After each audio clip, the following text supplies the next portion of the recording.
In today's video, I'm going to teach you how to fix location access in Chrome so your map can update with real-time GPS tracking. If your map is not showing the correct position or it seems stuck using an old location, this process can usually solve it. We're going to adjust the site's location permission, clear old stored browser data, and then reload the page so Chrome can request fresh positioning information from your device. First, open the Chrome browser on your connected mobile device or desktop. Make sure you are already on the website where the map is not updating correctly. Starting from the affected page helps you change the settings for the exact site you want to fix.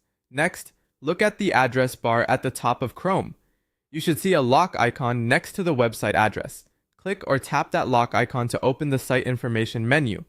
This area lets you control permissions for that specific website, including whether it can use your location. Once the site menu opens, find the location setting, select it, then change the permission to always allow. This is important because if location access is blocked, limited, or only allowed temporarily, the map may not be able to pull accurate live GPS data.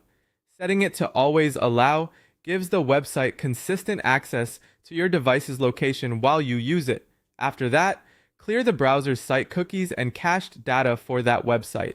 This helps remove old or corrupted positioning data that may be interfering with the map.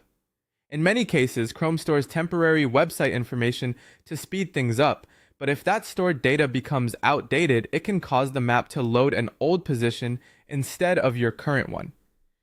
Clearing the site data gives the page a clean start. When that's done, go back to the map page and refresh it. Reloading the page forces the website to reconnect using the updated permission settings and fresh browser data. This is the step that re-engages active real-time GPS satellite tracking and allows the map to pull your current location again. If the page takes a moment to update, give it a few seconds.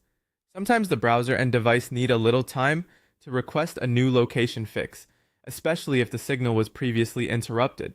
That's it. By allowing location access